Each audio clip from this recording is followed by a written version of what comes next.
Okay, hi. Welcome to Thursday afternoon, just past 3 o'clock, a couple of minutes late this afternoon. I had a brief issue with my hat. It didn't seem to want to boot up for some reason. It's not often you say your hat isn't booting properly, but today mine wasn't. Anyway, hi, I'm Long Steve. Welcome to the AquaStax Hour. Nice and sunny today in the south of England. Hopefully I will get a bit more work done, a bit more productive today than I was Tuesday afternoon. I was very tired Tuesday afternoon. I had a long day. I'd actually been up in London for the day, or for most of the day, with a job interview, and I managed to secure myself a new contract. Oh, hi Anita, good to see you. So after this month, at the moment I'm available for a bit of work, but I won't be after the end of this month. But I shall still have time to do my streams. It may be that I have to do some in the evening rather than this mid-afternoon stream, because I'll be in a full-time job. Anyway, it's a full-time contract job for 9 months and not a full-time job forever. But she'll be earning a nice bit of money.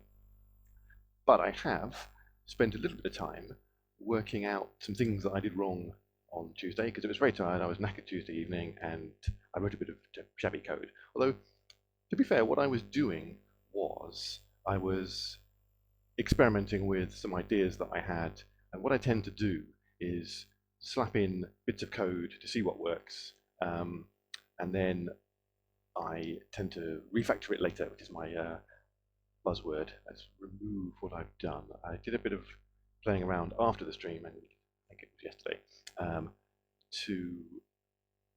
let's see, yes, that's what I want to do, to basically tidy things up a bit. So I wrote a bunch of code that tried to work out an outline for the block that's falling down on the screen on my game, which I shall start up now.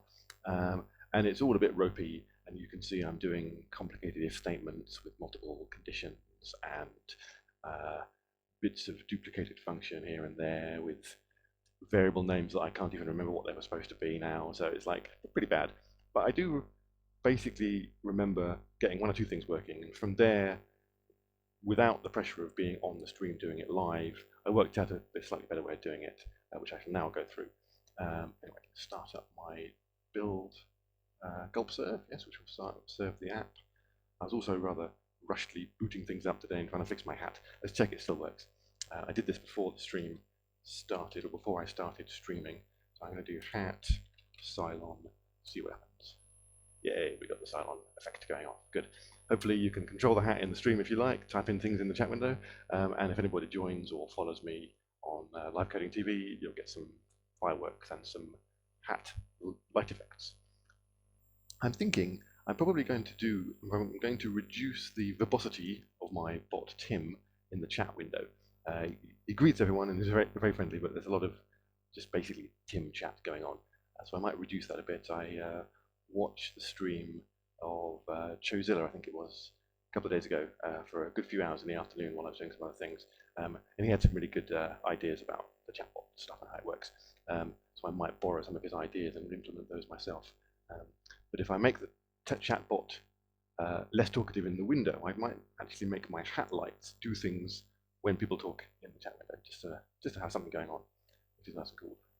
Right, so that's my gulp serve task started up. Next thing I want is Chrome. I can't remember which panel of the dashboard it's on. Here we are.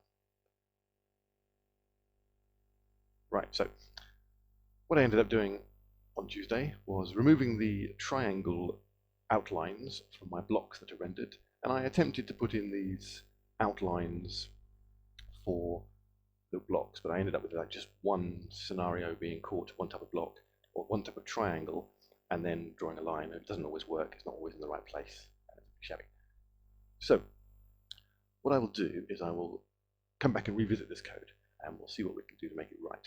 So for a start, I had this index function, which was not really particularly informative. I'm going to be glancing across to my other monitor here because I've got some notes that I made and some code that I played around with off stream, just so I can actually do something useful today rather than just flounder around. So yeah, basically I'm going to get rid of all this stuff because it's not doing quite what I want it to do. So we've got, get rid of that. What did I comment on? Continue with this. The general idea here is to loop over the cells of the block. By that I mean the grid data, and determine if there are edge cases that align with empty space. They need an outline. Sorry, is it edge cases? If there are edges that align with empty space, they need an outline. The go below is a start. Kind of works, needs a lot more thinking. Yes, I've hopefully done that. What I'm going to do is I'm going to lose my build window as much as I can. I don't want to do it completely. Then I'm going to split this in half because I drew some nice ASCII art last time, which describes my block. So here we are. Let's just move that down a little bit. Right, one more line, a couple more lines. There we go. Right. So I use these triangles of type 1, 2, 3, and 4 to draw my blocks, and they're all stored as integers in nibbles within the grid data array, and it's very confusing as to what bit does what. And you'll see I do various and 0xf and f0 and things like that. So I'm going to ditch all of this. The basic loop, I think, is still correct, though. I want to loop over x and y. But at each point, when I'm looping over the grid data, which is this example grid down here, 4 pieces or 4 entries, the basic idea is that I'll want to check what type of triangle is within each cell. And to do that, because there can be 2 triangles in a cell, and the way I store them is I use either the lower nibble, like a 1, for example, or the upper nibble, which is a 3. I need a little function which will just basically allow me to test what type of triangle is within a particular cell. So what I'm going to do is I'm going to write that now. I'm going to do these as local functions, just in line. We may refactor them later. So I want, what do I want? Is or has triangle. I'm going to call it has triangle now. Function. And it's going to be in the cell data and also the type of triangle that we want to actually search for. And the simple thing to do with that is if cell is equal to 0, then we return false, because any cell like this one here will be 0. So this bit of data is actually the, what did I call it? Is it tile? Grid data. Is grid data for one of the blocks. If I look down here, here's grid data. Is it 431? Yes, it's this first one. So grid data 40310. With that one being 4, that being 0, that being a 31, because it contains a 3 and a 1 type triangle, and then a 0. Oh, hi, live edu support. Did the hat flash? I hope it did. I didn't see. I'm not looking at my hat.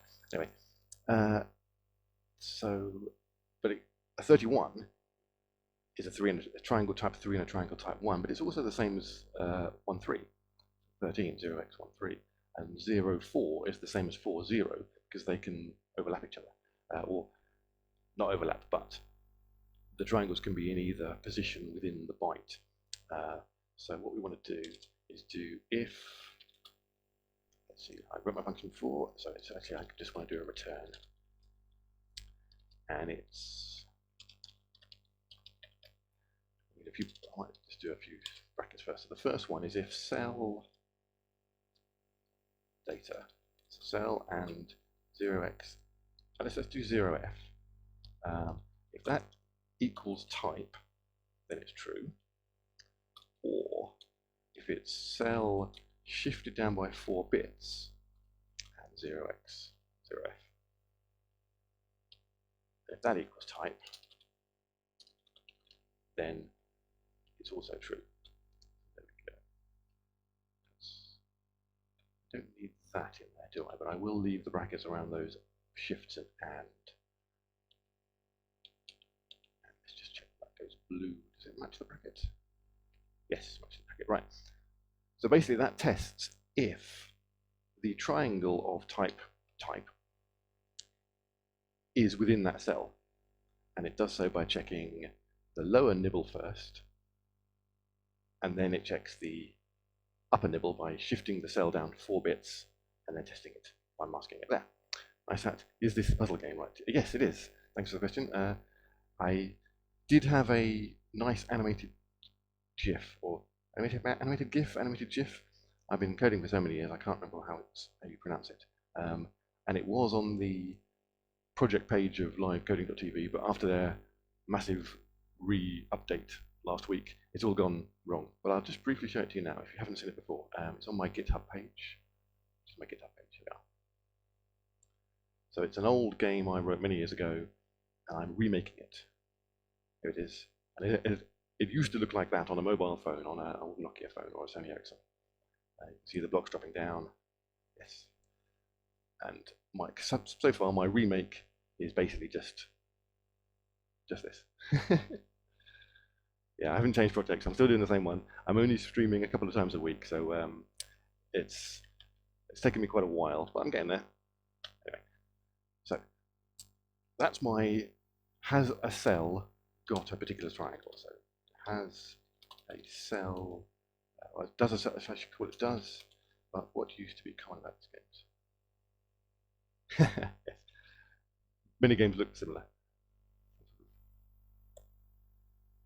Some sort of background music while playing while the puzzle falls. Yes, the background music we had for this. I've still got the data and the MIDI files and things like that. They were really good, composed by a musician that I'm still good friends with today. I wonder if I've still got the data.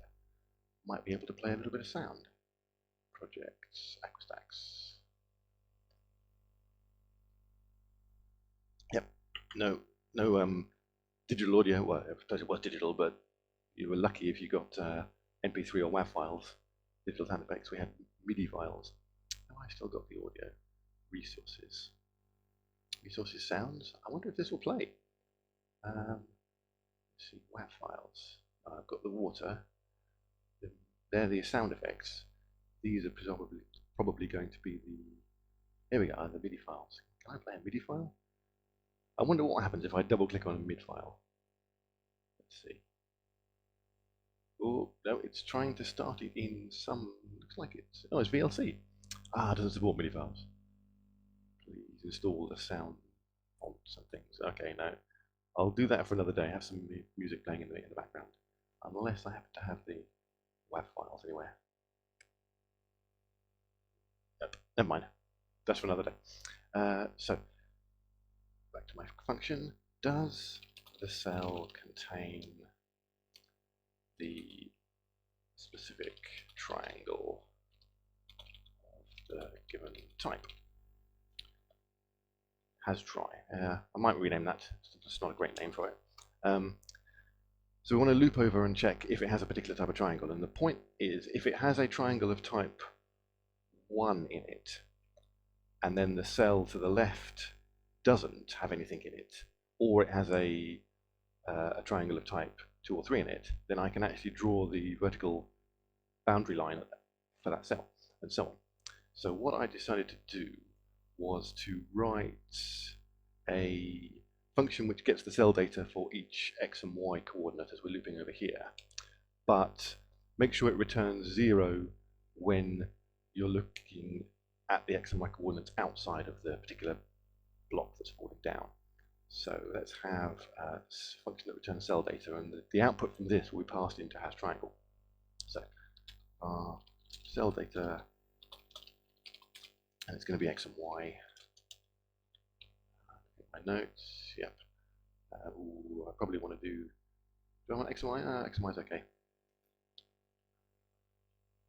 And then it's if x is less than 0, or x is greater than, we're looking at a particular block with data td. I can use that td dot grid size, tile data, grid size, yes, grid size. So if the x and y coordinate, the x coordinate passed in is less than 0 or outside the grid, in fact, is it going to be equal to? It's going to be greater than or equal to. For example, a tile of 2 by 2. We want anything less than 0 or anything greater. So 0 and 1 is fine. 2 is going to be off the edge, so that's going to return 0. So there's no data in that point. And similarly with the y, these are all defined as square bits of tiles. That'll be off. Then we work out the coordinate by just simply doing finding the index. So this is similar to the code I had last week on Tuesday. I equals, and I'm going to index from the top left. So it's going to be y times td.grid size plus x, and then we just do turn td.grid, is it tile data? Tile data I. No, it's grid data.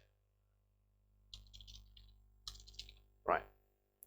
So I can use this function, but what I can do with it is I can pass it x and y from this loop, but I can also pass it x minus 1 or x plus 1 or y minus 1 or y plus 1 to work out the same grid data, sorry, the grid data for the coordinates around the 4 positions within the particular xy grid cell I'm looking at.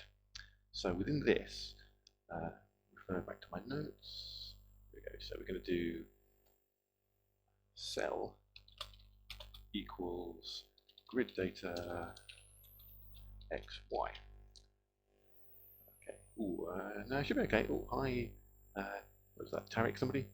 Couldn't see your name. And hasn't appeared in the list yet. Ah, Tarek DSM. Good to see you.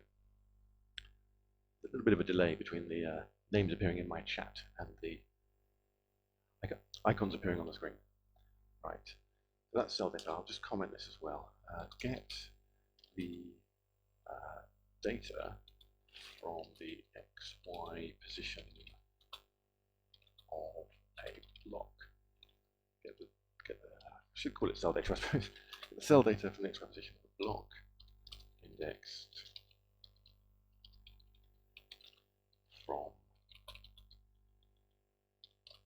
top left. Now, yeah, I'll talk about that in a minute. My index from the top left is somewhat of an awkward sticking point, which I shall come to in a minute because I've got to write a little bit of code that's rather awkward. In fact, I've already done it. I need to borrow it from this line up here. Anyway, I'll get to that in a second. Have a cup of tea. So, get the cell, and if it's not 0, if cell does not equal 0, because obviously if it's 0, we don't need to draw an outline around that particular cell, then we want to get the left, right, up and down bits of data from it. So we do var left equals, and now we can do grid data. So left is x minus 1, right? Left, right equals grid data. So with a 2x2 block, obviously left x0 is always going to be empty, but with more than one, or more than 3 or more rows or columns in a block, then we could end up with bits of data in all of them. So x plus 1, y. I could call it top. For some reason, when I write top, SlickEdit makes it blue as if it's some kind of reserved word. So I don't know why. I don't think top is a reserved word in JavaScript, but I'm going to call it above. So that's grid data. So that's x, and that's going to be above. Is that y minus 1 or y plus 1? I'm indexed from the top left. It's going to be y minus 1. And below x, y plus 1. Okay. So what I want to do now is I want to test whether or not the cells above, left, right, above, and below have edges, and if also the cell in the current position. So let's first time through this loop, we're going to be 0, 0. So if we're looking at this example on the bottom here in my ASCII art, then I want to test whether, we'll focus on the horizontal boundary lines first. And I want to test if there's a top boundary line on the triangle that's within this cell, and there isn't a top bound, and sorry, there is not a bottom boundary line in any triangle from the cell above. And if that's the case, then I can draw that horizontal boundary. So that's actually that won't work because that doesn't have one. But on this example, this triangle here has a right boundary. So if my logic should say if cell data has right boundary and the cell to the right does not have a left boundary, i.e. it's a triangle that looks like type 3 or type 4, or indeed is 0 and empty, then I can draw a right boundary there. So what I want to do is now write a bunch of functions that determine whether or not there is a left, right, top or bottom boundary on a particular triangle. And that's pretty straightforward. That's the case. So let's do this. So let's write, let me grab one of my example functions here. So let's say it has top edge. We pass it the data. That's equals function, the cell data. And if it has top edge, it's really just a straightforward has the triangle, its cell, and is it type of 2, or has triangle, does the cell have the triangle of type 3 within it? So we've got has triangle, is that right? Cell type, yeah. So if there's a type 2 or a type 3 triangle in that cell, then it will have a top edge. And if I do bottom edge as well, as bottom edge, that's going to be if it's a type 1 or a type 4. And I'm writing this longhand now, but I might decide to make it into a table or something like that a bit later on, just to reduce the number of functions. But this is the easier way of understanding and reading it. We might as well do left and right edges while we're here, because they're pretty straightforward as well. So has left edge, and that one is going to be a type 1 or a type 2. And has right edge, and that's going to be 3 or 4. 3 or 4. So in our logic down in here, I want to do, I know that I want to draw a, check my here, right, let's do top edge. Boundary line at the top edge of the cell. So if, let's see, we want if has top, I call it has top edge? Yes, has top edge cell and the cell above, so does not have a bottom edge, so has not has bottom edge and its cell above. There we go. That's what I want to say. So that effectively means doesn't have a bottom edge. And then we want to draw one boundary line on top of the cell. So now, how do I draw a boundary line on this particular cell? So I want to get the x and y coordinate of the cell on the, basically in the coordinate space of the blocks. I'm going to call it cx. And right. This is where I had to write something down before, and I got it wrong a few times. I want to do x. We have the x coordinate of the block. Do we? We have the x coordinate of the block. We have dx and dy. Do I even need those? I think I do, guys.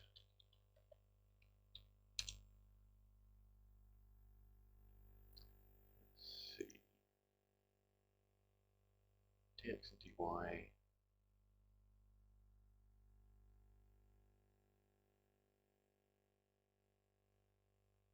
I tell you what it was, yes, we have the node. So the node is always going to be the bottom left of this particular grid. So the node x and y, that's where we are. We know node x and y.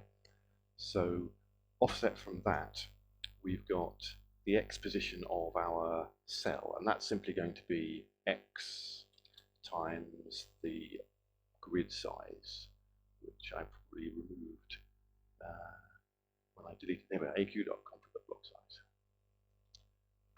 I'm going to make this a simple, let's just call this var block size. Make it slightly shorter, so I don't have to type aq.config.block size in all the time. Cx block size. But the y coordinate is a little bit more complicated because we're indexing from the top left. So y of 0 at this point is actually going to be there. So what I want to do is, oh yes, that's flashing. Hi Tony Gow, good to see you. I need to use logic that's similar to this bit of code up here.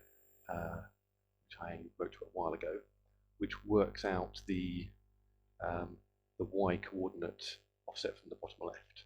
The reason it does that, it does grid size -1, which would invert the fact that the grid size is the top or the bottom.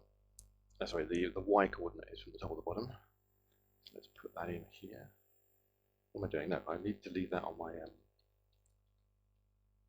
my ASCII art so I don't forget. Now I'm going to look down a little bit to here. So we want grid size -1 and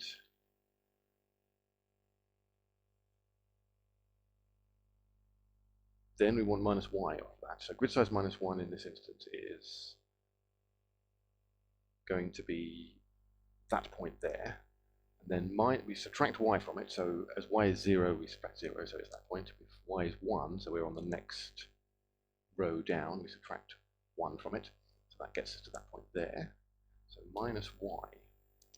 And from that, we want to figure out we do multiply by block size. Is that correct? Grid size -1 y.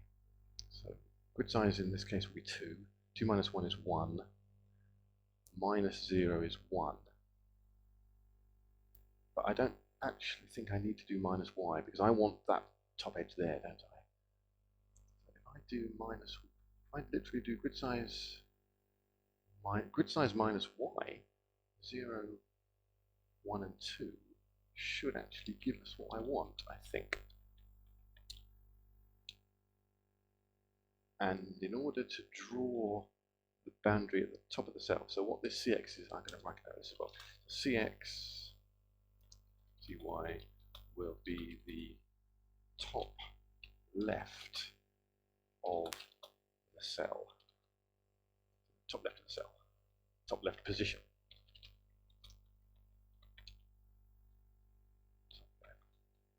Top left, I'm going to call it point because we use cc.p for points. Now to draw a line, I'm going to use I know I've got a node, so I've got a node and it's a draw node, so I want draw segment. Segment. Right. Another thing I have had trouble with for the last few weeks is finding documentation quickly. So recently I bought myself a copy of a tool called Dash, which is a documentation system, runs on Mac OS X. There are similar ones for Windows, but it allows you to download doc sets, which are large amounts of documentation all offline for all sorts of APIs and systems. And install it, and there's a little icon with a D in my corner of my taskbar there. If I hit F1, it brings up Dash. And I've got a bunch of doc sets installed, which you just download. Let's do,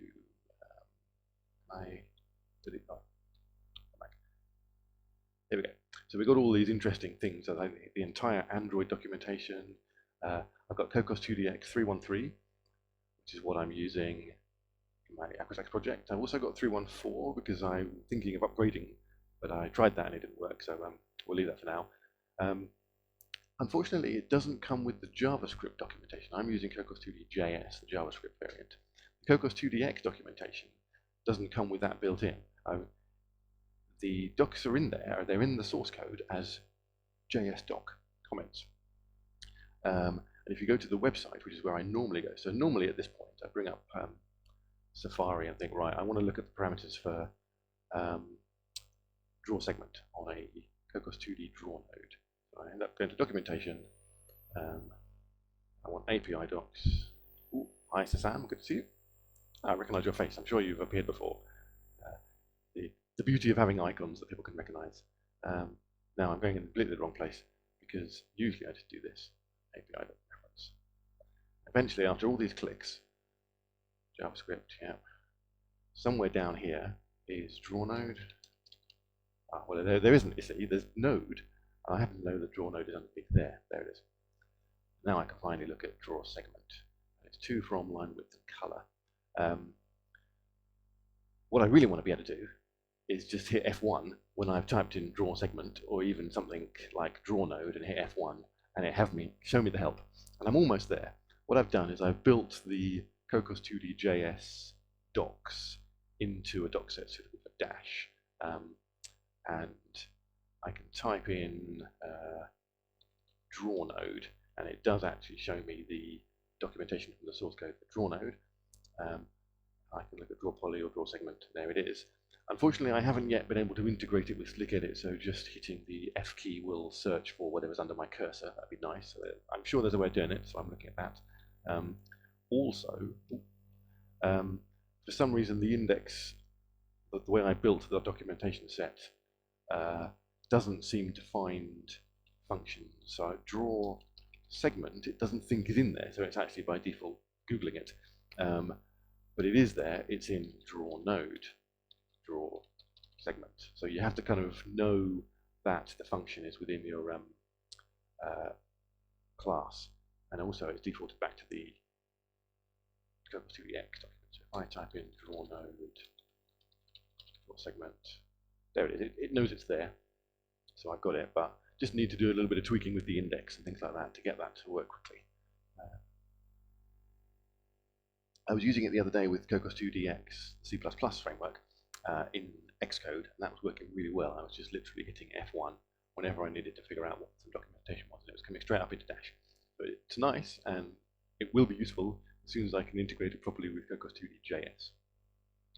Once I've done that, I'll probably stick something on the forums for the Cocos2d-JS developers, just to let people know I've done it as well, because I couldn't find any of the JavaScript documentation as a doc set, so I had to build it myself. Anyway, I'm after draw segment, to, from, line width, and color. No, get that right, from, to, line width, and color. Let's paste that in there. So from is going to be cc.p, and we literally want cx, cy, and to cc.p be CX. Oh, hi, Bellamy T92. Good to see you. Or was that Bellamy? I wasn't quite sure. X plus grid size. It's block size. Line width, something I can see at the moment, and color, cc.color, white. So, with any luck, I haven't made any syntax errors or issues, that ought to give me some lines where appropriate. Let's have a look. See if JS hint has given me anything. Block.js reloaded. No, it seems happy.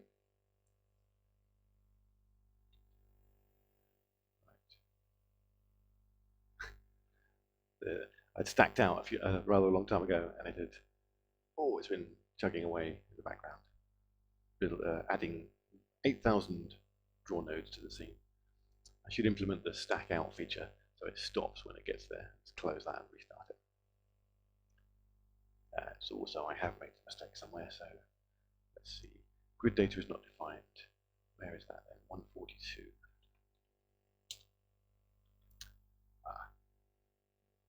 Cell data, that's what I called it.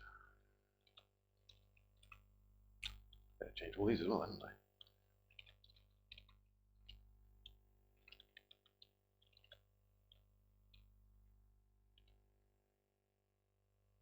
Right, that's right. So, okay, nothing there yet. Shame. It's not breaking, but it's not drawing a line above where I'm expecting there to be a line. Let's jump in and just see if we're getting a break at this point. Let's reload that. There we go, yep, so we've definitely got a draw segment going on. Some of these nodes. I hit pause, didn't I? But it's not drawing it yet, as far as I can see. Okay. Did I get that wrong? cc.p, so cx and cy. X times block size. Block size is, I know what it is, not block size. Oh no, it is block size, that's the pixels. So td.gridSize minus y times block size. cy. Oh, there we go, look at that. I must have been talking. So I put in cx plus block size, but I haven't put in cy.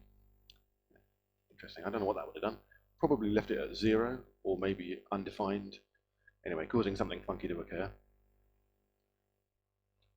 Did I save that? Yes. Control S. Expecting live reload to kick in. Maybe it was and I didn't see it. No, can't see any drawing going on there either yet. No, so CX, CX plus block size. So that should be CX plus block size should be there. CY 6 cc.color. It's definitely node, isn't it? Yeah, we're not missing self equals this going on. No, we've got node.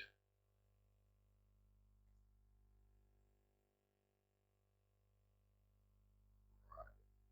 Let's dig into the actual trace and see what's going on. What I want to do actually is check with this particular block. So this block is 431. I know it's tile. That one's not going to have anything on the. I know what I should do. I should do this little tiny square. So tile 3. So let's just force a tile 3. I know what I want to do is if the tile number n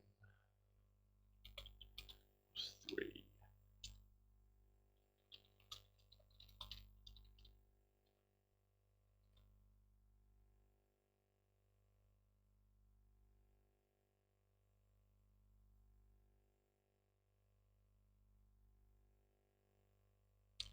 Right. Yes, so this is the cell that only has one block in it. All the rotations are the same. And what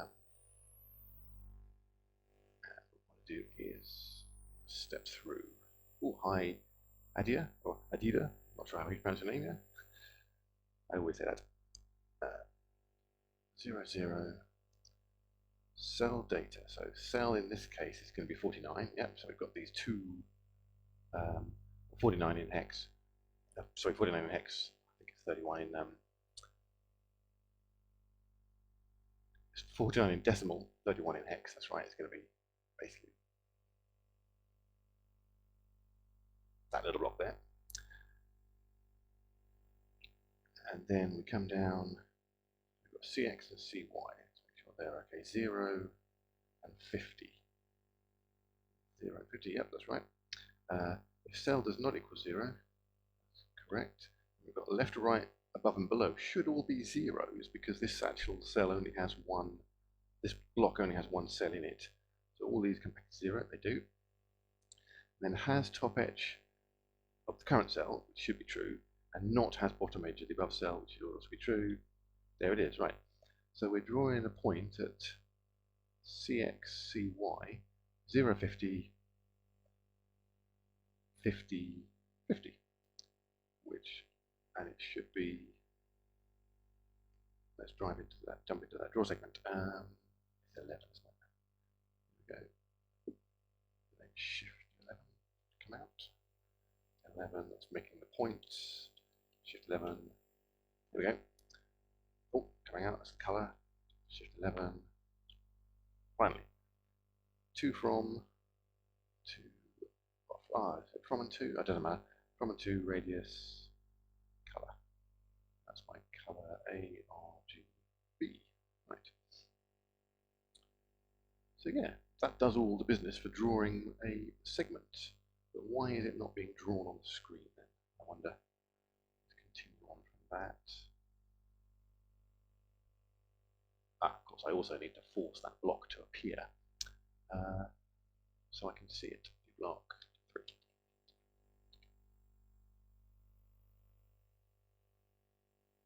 Oh, it is. Fantastic. As I rotate it, nothing happens because it's a square block. So that's a useful thing. So that worked. So why doesn't it work with these blocks then? So that's 2 by 2. I'm expecting this top edge, or when I rotate the block around these two top edges, because I've only implemented the top edge check so far to be like that nice single block is. Okay, let's see. Let's do a break on tile 0 because we know these ones aren't working yet. So yeah.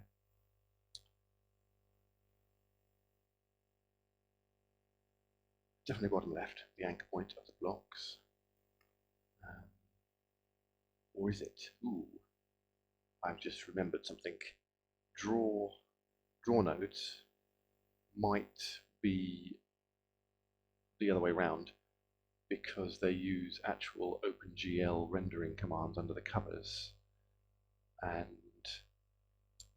they might actually be top down.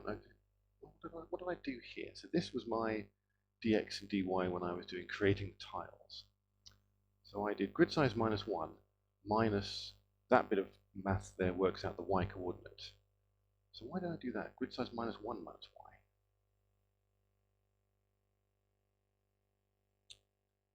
Let's try that.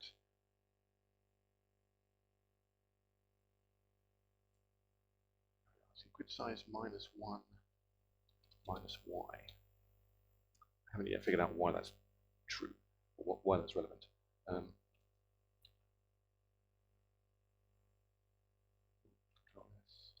See. It doesn't work that way either.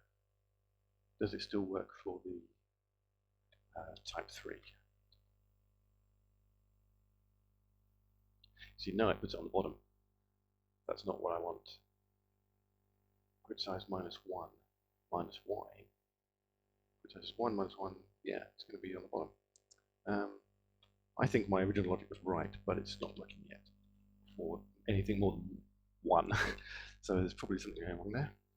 Let's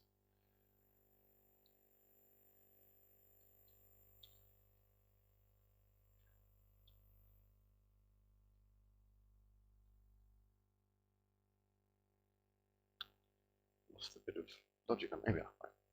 So this is where I'm questioning whether or not my data structure, which describes these tiles and these cells, is a good one. I'm thinking it's not, because I'm using top left as the sort of coordinate origin, and all the rendering is done bottom left. And I'm pretty sure the reason I chose top left was because when it was originally written for a mobile phone using the Java specifications for mobile devices, the Java canvas was the origin at the top left, 0, 0. Positive y goes down. In this case, we've got origin bottom left, while positive y goes up. So my data isn't described very well in a way that makes it easy to draw. So I have to do all these fiddly things. Out of interest, let's just put a fixed number in there. See if we're getting something. Let's just put 0. And is anything appearing? It's not, is it? I'm not getting anything for these particular blocks that don't have any more than one, or has more than one cell in them. So let's see what's going on.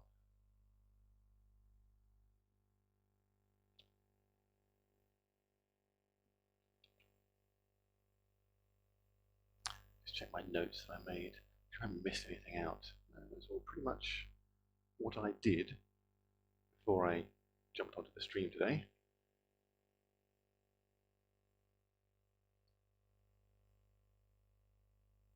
I've just actually spotted something.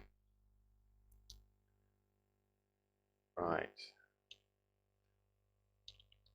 I have been returning grid data I here, which isn't right. Grid data is a two-dimensional array.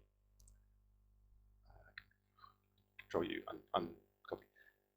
Grid data is a two-dimensional array because it's augmented by the rotations of the block. So what I have to actually do is return grid data at the correct rotation, which in this function is passed in as R. Didn't spot that before. Never mind. Hopefully now it'll just work. Yay, there's a, well, it's on the bottom. no, it's one grid cell lower than it should be. So that's interesting. There's the two. They should be above. So why is that the case? It's this function here, isn't it? Was it? I had it's just minus y. Yes, if it's one cell lower, then all I need is grid size minus y.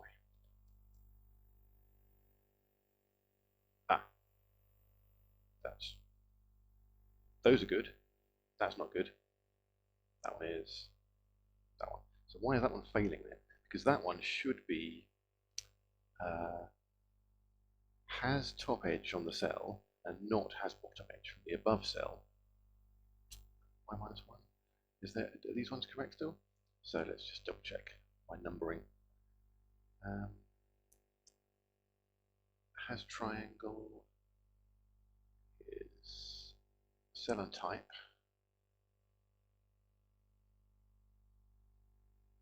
So bottom edge 1.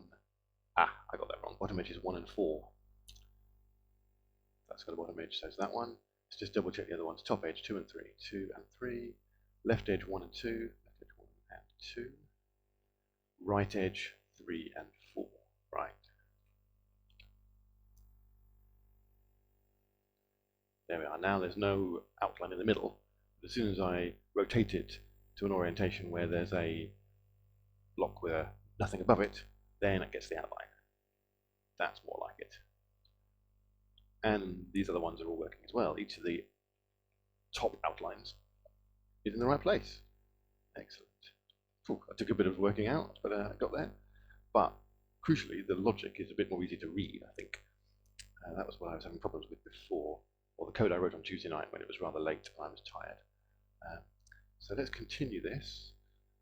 And also, by my reckoning, I can simplify this function here as well. Actually, no, it's the same. No, it isn't the same. I won't change it now because that'll probably break things and go wrong. It's very similar, but not quite the same. That. So boundary at the top, boundary at the bottom should be easy. Boundary line at the top, boundary line at the bottom edge. So we've got has bottom edge and not has top edge of the cell below it. Top edge of the cell below. And what we want to do at this point is we draw CX, CY. At the bottom, with the CX and CY are the top left point. So we need to add, or no, subtract, because we're drawing and it's bottom left.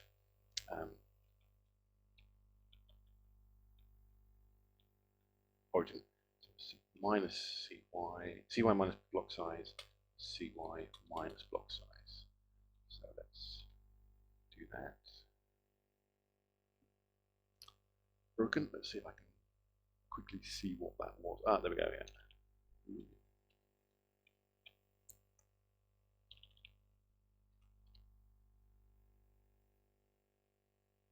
Yeah, we've got bottom edges. Bottom and top edges.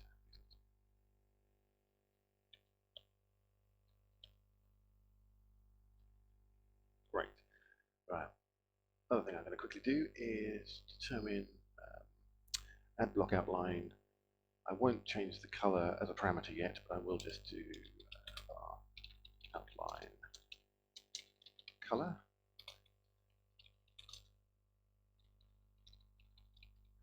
And outline width. I know it's there now, so I don't need one as big as 6. I might just have 2 for now.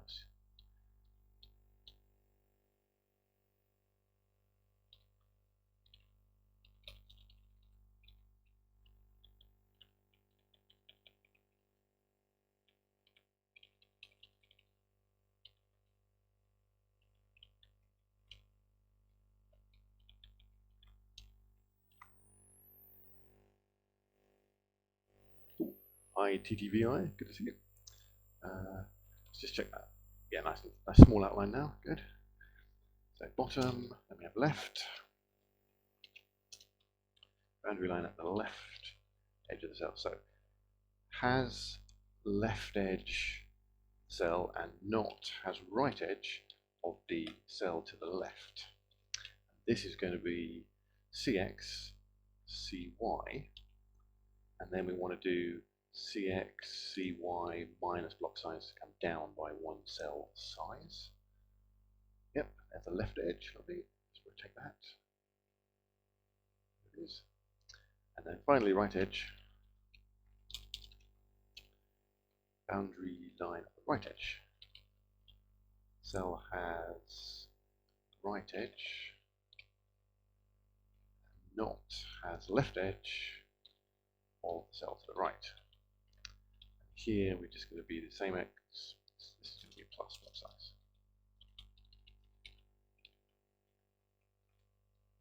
And that one. So that should give us boundaries on all of the square blocks. Now, as you can see, there's no boundary on the sloping block yet because I haven't implemented that bit. These ones are looking pretty good. Excellent. Right. Oh yeah, these are solidly filled in now. Much better. Actually, I seem to remember the original game had black boundaries. Just briefly see. Can I zoom in on that? Yeah, there we go. Yes, black boundaries.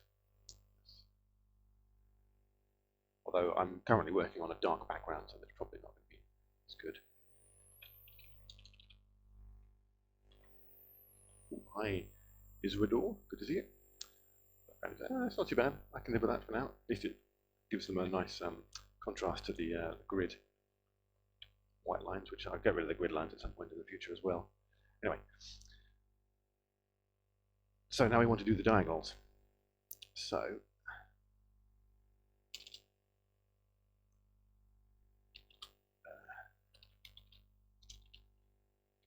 right diagonal. So this one, I could write some functions, or I could just do it inline. Let's see if we can do it inline. So I know that a right diagonal is either a type 1 or a type 3.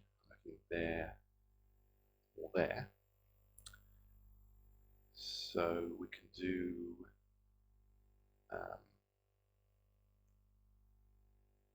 let's see, if cell, now is the cell, what we want to do is we want to do has triangle, don't we? Yeah, so if has triangle of cell equals 1. Oh, actually, I can't combine that into two functions. Or has triangle, actually no, it's got to be has triangle 1, isn't it?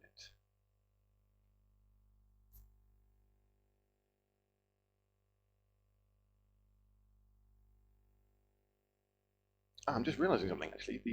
I don't need to check the left, right, up and downs for these boundaries. Sorry, these diagonal lines. All I need to check is if the block has a cell 1 in it, but not a 3, or a 3 and not a 1. Then it needs to be a right diagonal. Let's see. So if has triangle equals 1 and not has triangle, oh no, that's not right. Has triangle cell that is not equal 3. And isn't it? So if it has a 1 but not a 3, then we can draw a right diagonal. Or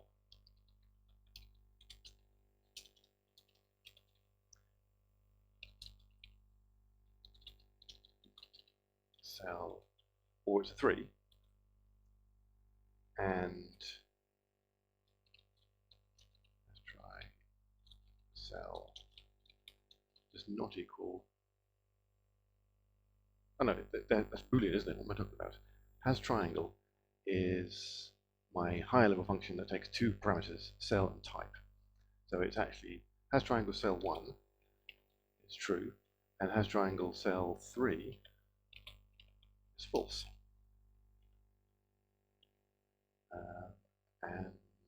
And yeah, or has triangle cell 3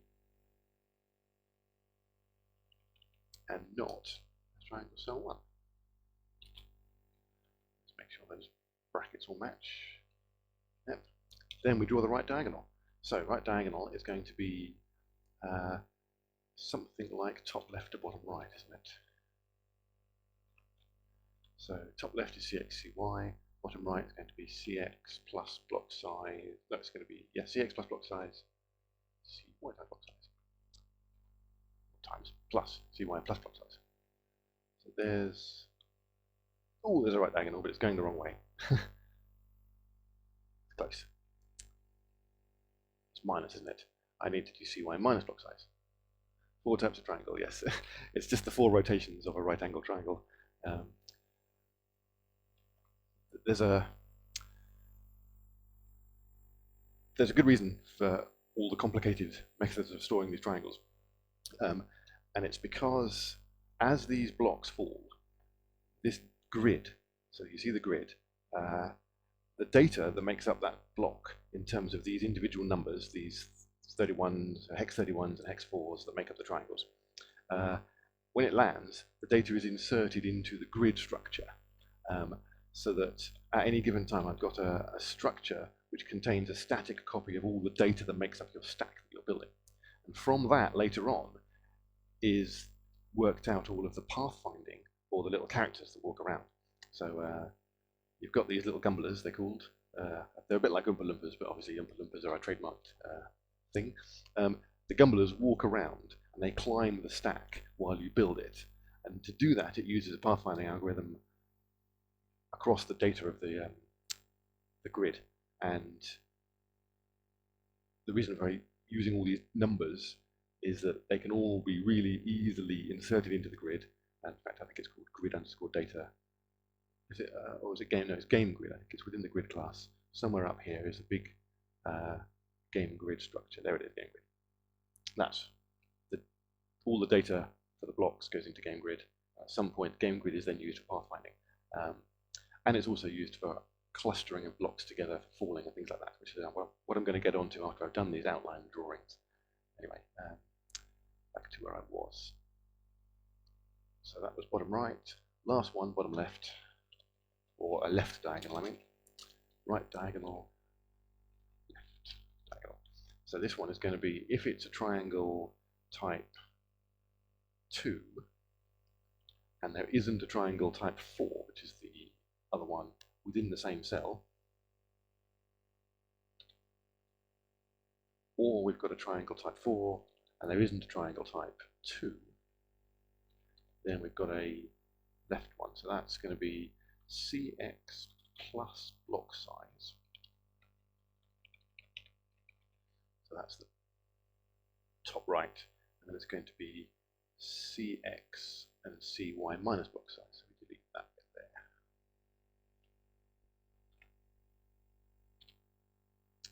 there. Oh, 4 o'clock, just had the hour. And that looks pretty reasonable, actually. That's a block with boundaries on it. Yay. Oh, hi Singleton, good to see you.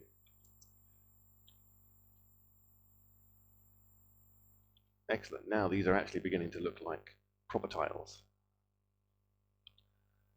Great. I might call it a day at that point. Let's just have a look at my code, see what needs tidying up. It's pretty clean, actually. Let's see. Grab the data from the cells around. Do I use those more than once? Oh no, yeah, I do use them a few times. I was just thinking I could probably avoid storing the variables and just put them in there, but it does use them a few, multiple times. Whereas I grab the data from the cells around the target cell. Right.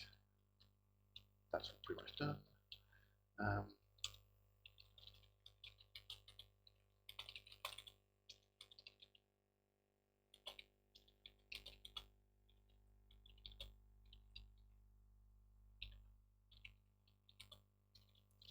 Necessary block outlines. Yeah.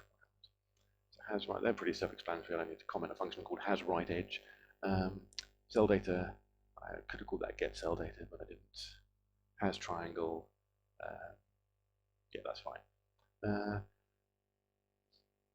So this function, I'm going to have to modify this slightly at some point to work for blocks that aren't defined within the grid, within this tile data array, because there's several references to tile data or block tile data.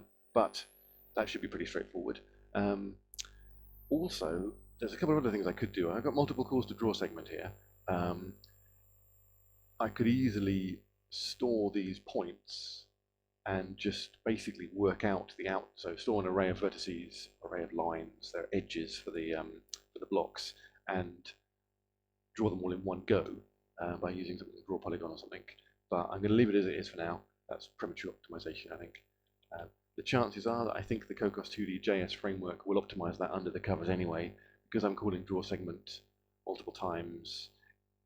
Underneath, it's effectively that's not there.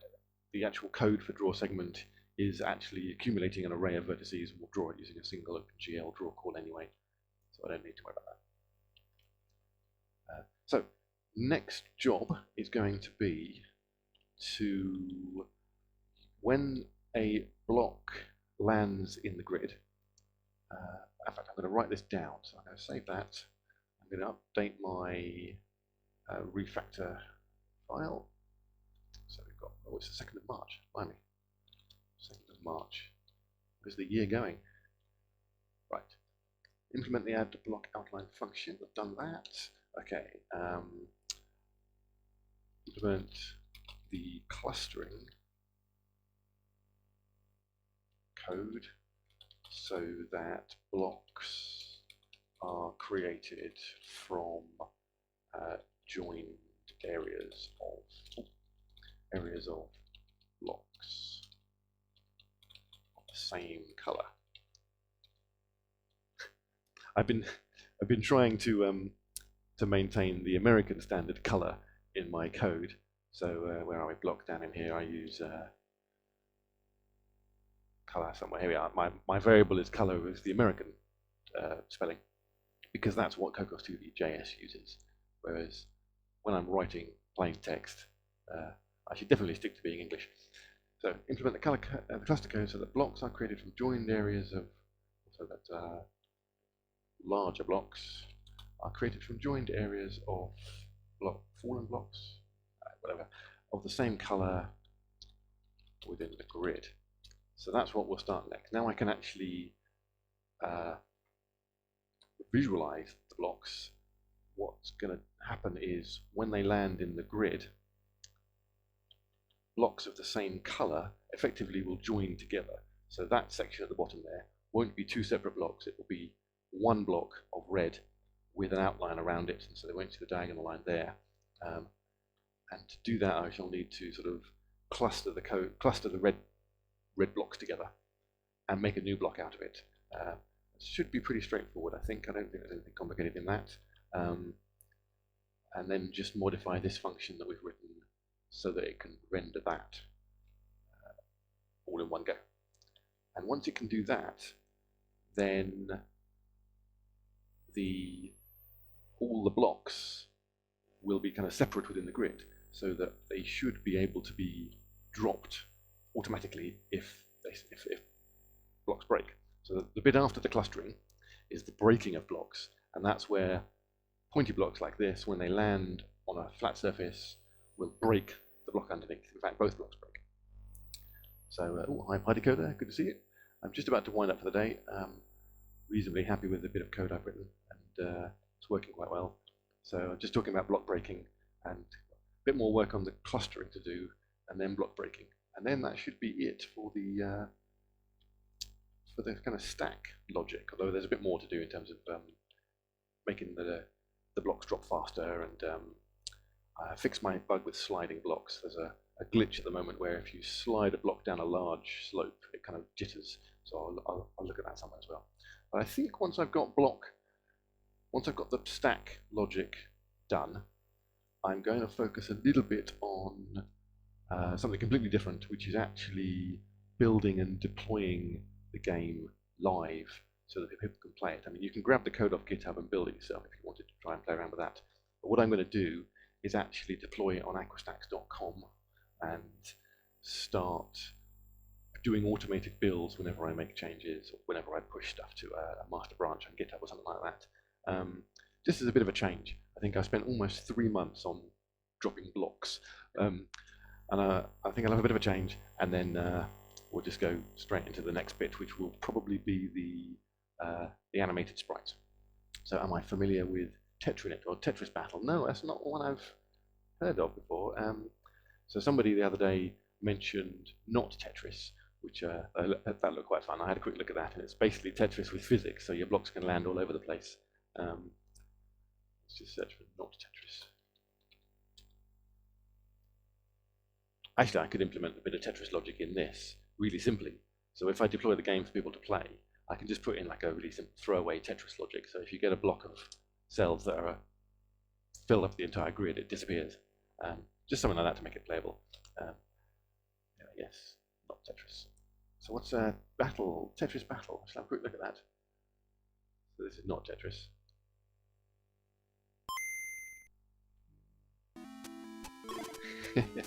I haven't played it, but it certainly looks fun.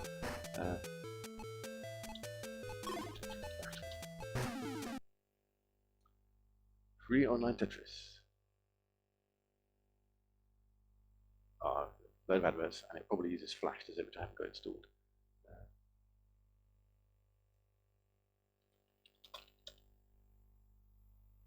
Is it TetrisNet or Tetrinet?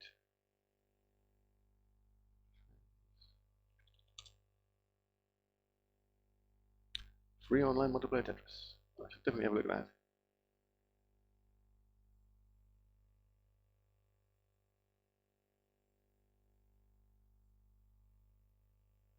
Videos. There we go. I don't know how well this is coming through on the stream. I'm only streaming at 20 frames a second. But you can see multiplayer. I hadn't thought of multiplayer AquaStax actually, but it's an option.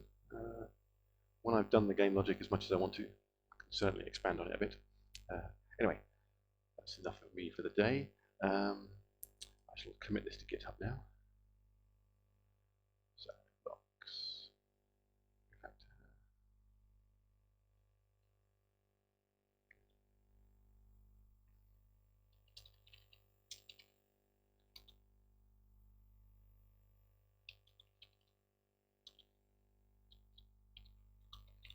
Implement a proper, clean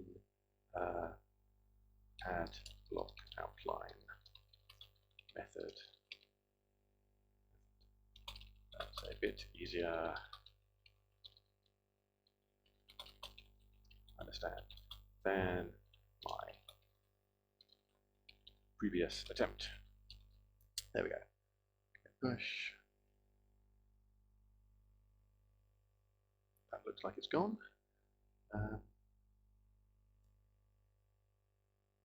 Great. Right, thank you very much. I'm going to give my hat a bit of a rainbow for that, I think. Yeah, there we go. Right, rainbow hat. Do follow me on liveradio.tv if you don't already, just so you can get notified when I go streaming, which is usually pretty regularly, twice a week, Thursday afternoons at 3 o'clock and Tuesday evenings at 8 p.m. The Tuesday evenings at 8 p.m. Usually don't end up with me writing particularly good code because I'm pretty tired at the end of the day, but I do enjoy these afternoon ones because it's nice and light outside. I'm still pretty fresh, not knackered at the end of the day. So, I'm in the UK, so 8 o'clock UK time on Tuesday evenings, 3 o'clock UK time on Thursday afternoons, yes, today. Whereabouts are you, Party Coder? Are you in the UK or Europe, somewhere else? Just out of curiosity.